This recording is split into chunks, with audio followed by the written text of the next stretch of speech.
예, 안녕하십니까. 성경 속 역사문화 조례글 목사입니다.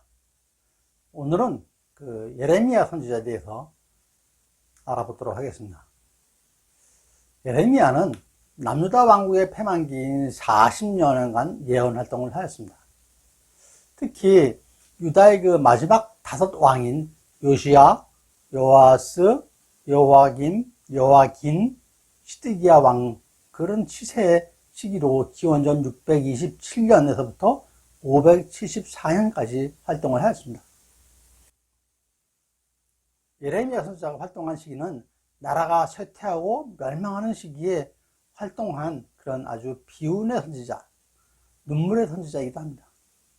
그는 이사야 선지자보다 한 100년 후에부터 활동을 하기 시작했습니다.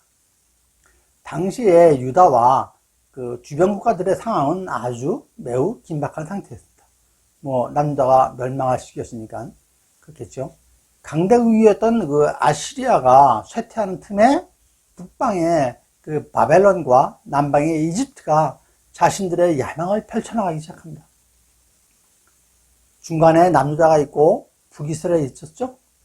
북이스라엘은 이미 패망을 했지만 남유다가 있고 그 위에 아시리아, 바벨론이 있었고 그 밑에 애굽 땅이었습니다. 근데 그 위에 있던 아시리아가 이제 또 패망의 길에 들어서죠.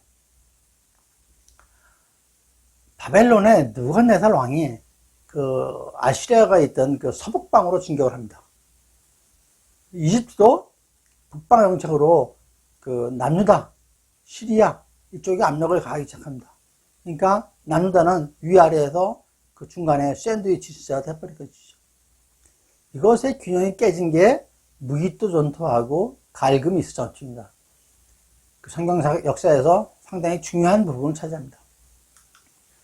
무기또는 예루살렘 남쪽이죠. 무기또는 예루살렘으로부터 120km 북서쪽 갈릴리 바다하고 사해 바다 사이를 흐르는 요단강 상류의 한 3분의 1 지점에 위치해 있습니다. 그리고 갈그미스는 저 위쪽에 아브라함이 잠시 살았던 하란 북쪽이죠. 그 하란에서 북서쪽에 위치한 것으로 약 2850km에 걸치는 유프라테스 강 상류의 남단 쪽에 위치하고 있습니다. 그러니 무기또는 남쪽에 갈그미스는 북쪽에 위치한 것으로 그림을 그리시면 됩니다.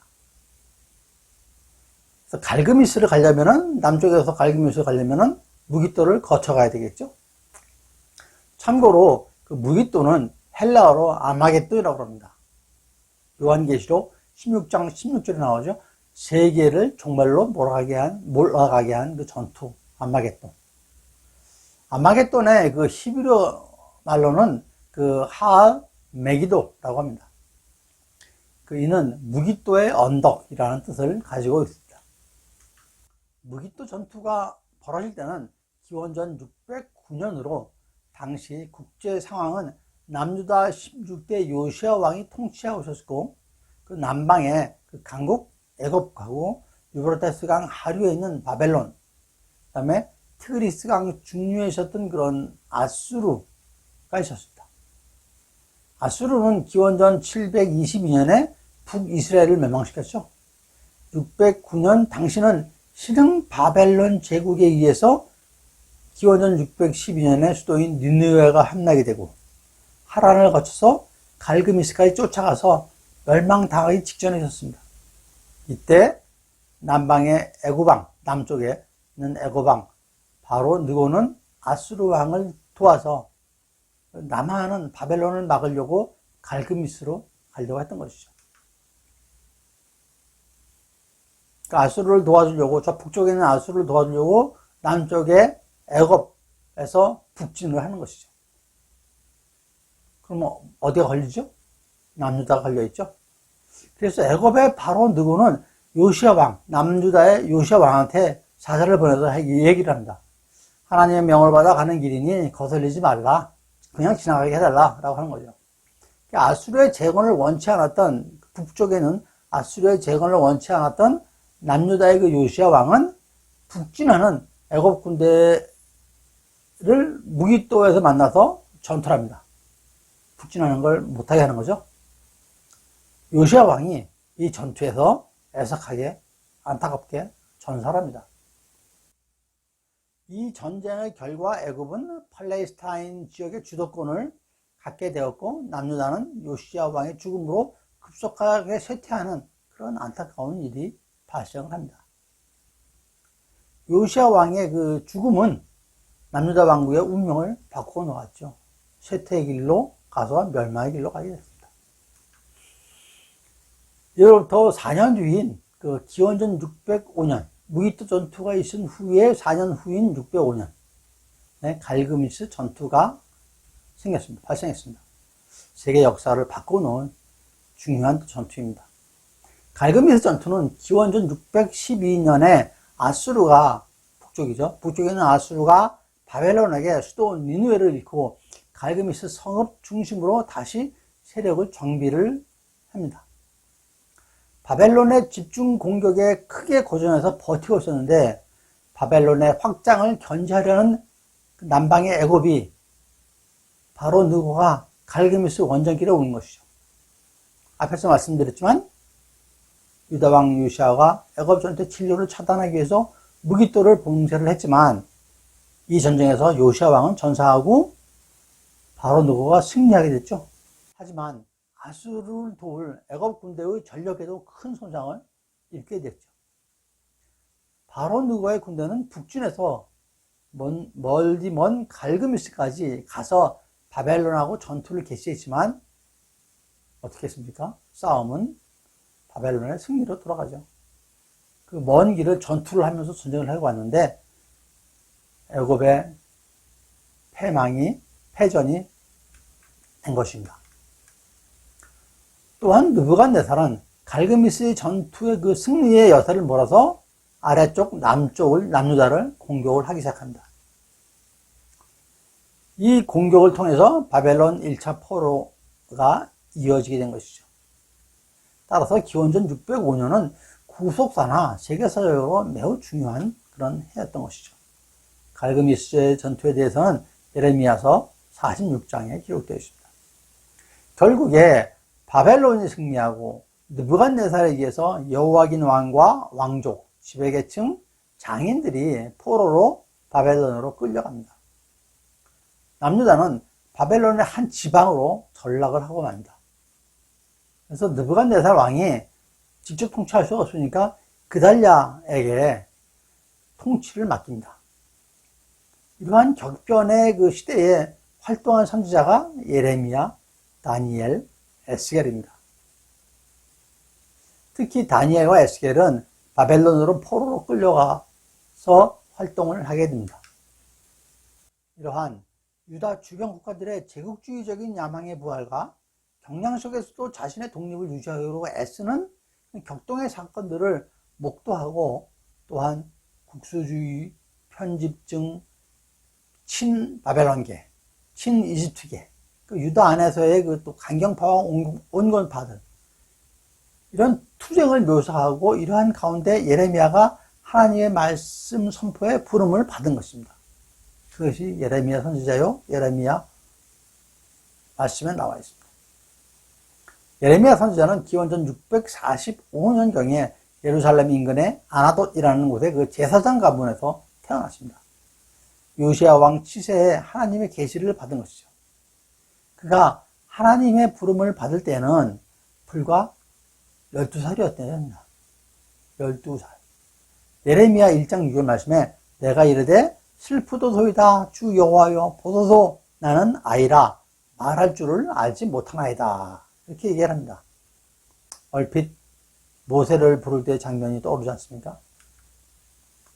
7절과 8절에서 여호와께서 내게 이르시되 너는 아이라 말하지 말고 내가 너를 누구에게 보냈든지 너는 가며 내가 내게 무엇을 명령하든지 너는 말할지니라. 너는 그들 때문에 두려워하지 말라. 내가 너와 함께하여 너를 구원하리라. 나 여호와의 말이니라 라고 하십니다. 이러한 정황을 기반으로 예레미야는 제2의 모세로 그려지는 학자도 있습니다.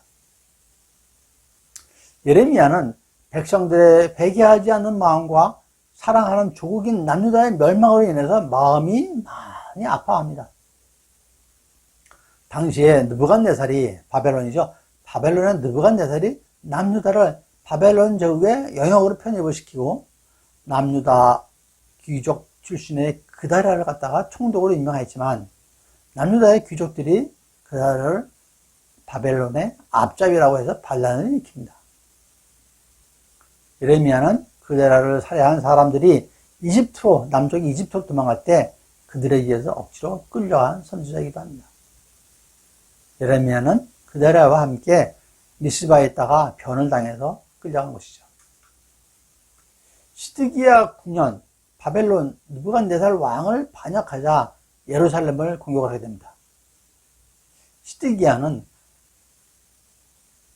말기야의 아들 바스올과 제사장 마아세야의 아들 스바냐를 선지자 예레미야에게 보내서 여호와께 기도하라고 명령을 하는데 예레미야는 바벨론 군대가 예루살렘을 멸망시킬 것을 계시하면서 방백, 백성들에게 바벨론에 항복할 것을 권합니다. 이 선지자가 적군한테 항복을 하라고 권하니 이게 말이 안 되죠. 결국 예루살렘은 시드기야 왕 제11년에 함락되고 맙니다.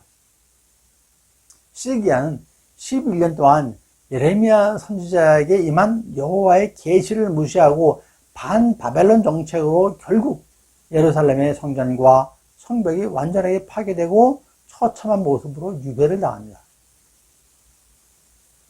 예레미야 선지자는 요시야 왕의 시대부터 시작해서 바벨론의 유수가 벌어질 때까지 유다 왕국이 쇠망해가는 과정을 지켜보면서 경고를 하게 된 것이죠. 애국과 바벨론의 강대국 틈새에서 갈팡질팡하다가 결국 바벨론에 의해서 멸망당하는 유다 왕국의 예레미야 선지자는 예루살렘이 멸망한 것을 목격한 선지자입니다. 애국과 바벨론 강대국 사이 틈에서 우리나라의 모습 그려지지 않습니까? 갈팡질팡하다가 결국 바벨론에 의해 멸망당한 남유다 왕국, 그 애통함을 예레미야 선지자는 목격을 했습니다. 예레미야 선지자의 예언은 크게 4가지, 4부로 나눠주는데요. 첫째 2장에서 25장까지는 주로 예언자의 신탁으로 구성되어 있고, 그 다음에 26장부터 45장까지는 주로 예레미야에 관한 전기적 이야기로 구성이 되어 있습니다. 그 중에서 26장부터 35장은 심판과 소망의 예언을 나타내고 36장에서 46장은 후기 사건들을 다루고 있습니다. 그리고 마지막 46장부터 51장까지는 열방을 치는 신탁으로 구성되어 있습니다. 마지막에 52장은 예루살렘 멸망을 이야기하고 있습니다. 예레미야 11장 10절에서 그들이 내 말 듣기를 거절한 자기들의 선조의 죄악으로 돌아가서 다른 신을 따라 섬겼은즉 이스라엘 집과 유다 집이 내가 그들의 조상과 맺은 언약을 깨뜨렸도다 라고 했습니다. 북이스라엘처럼 남유다도 우상 숭배와 죄악으로 징벌을 피할 수 없을 것이라고 예견을 하는 것이죠. 또한 하나님의 손에 바벨론이 멸망할 것을 예언하고 바벨론의 멸망은 예루살렘의 해방과 귀한 회복을 의미를 하고 있습니다. 그래서 하나님의 계시를 들은 예레미야는 바벨론에 항복하라고 얘기를 했던 것입니다. 그게 하나님의 뜻이라고 말씀한 것입니다. 예레미야 33장 3절에서 너는 내게 부르짖으라 내가 내게 응답하겠고 내가 알지 못하는 크고 은밀한 일을 내게 보이라 라고 하셨습니다. 51장 64절에서는 말하기를 바벨론이나 나의 재난 때문에 이같이 몰락하여 다시 일어나지 못하리니 그들이 피폐하리라 하라 아니라 예레미야의 말이 이에 끝나니라 라고 합니다. 결국 바벨론은 백성들의 죄를 응징하기 위해서 하나님이 사용하시는 도구에 불과한 것이죠. 바벨론도 페르시아한테 또 망하죠. 그 소임을 다한 뒤에는 자기의 자녀들이 회복을 위해서 다시 그것을 없애실 것이라 하십니다. 그래서 페르시아한테서 고레스 왕이 다시 유다 남유다 백성들을 고향 땅으로 보내죠. 하지만 미래에 대한 극도한 절망적인 예언 속에서도 하나님께서 궁극적으로 이스라엘 백성을 구원해 주실 것을, 그러한 희망을 버리지 않는 것이 예레미야 선지자의 예언이고 예레미야서입니다.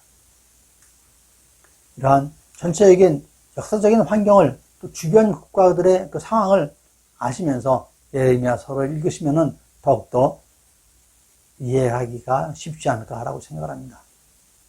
네, 감사합니다.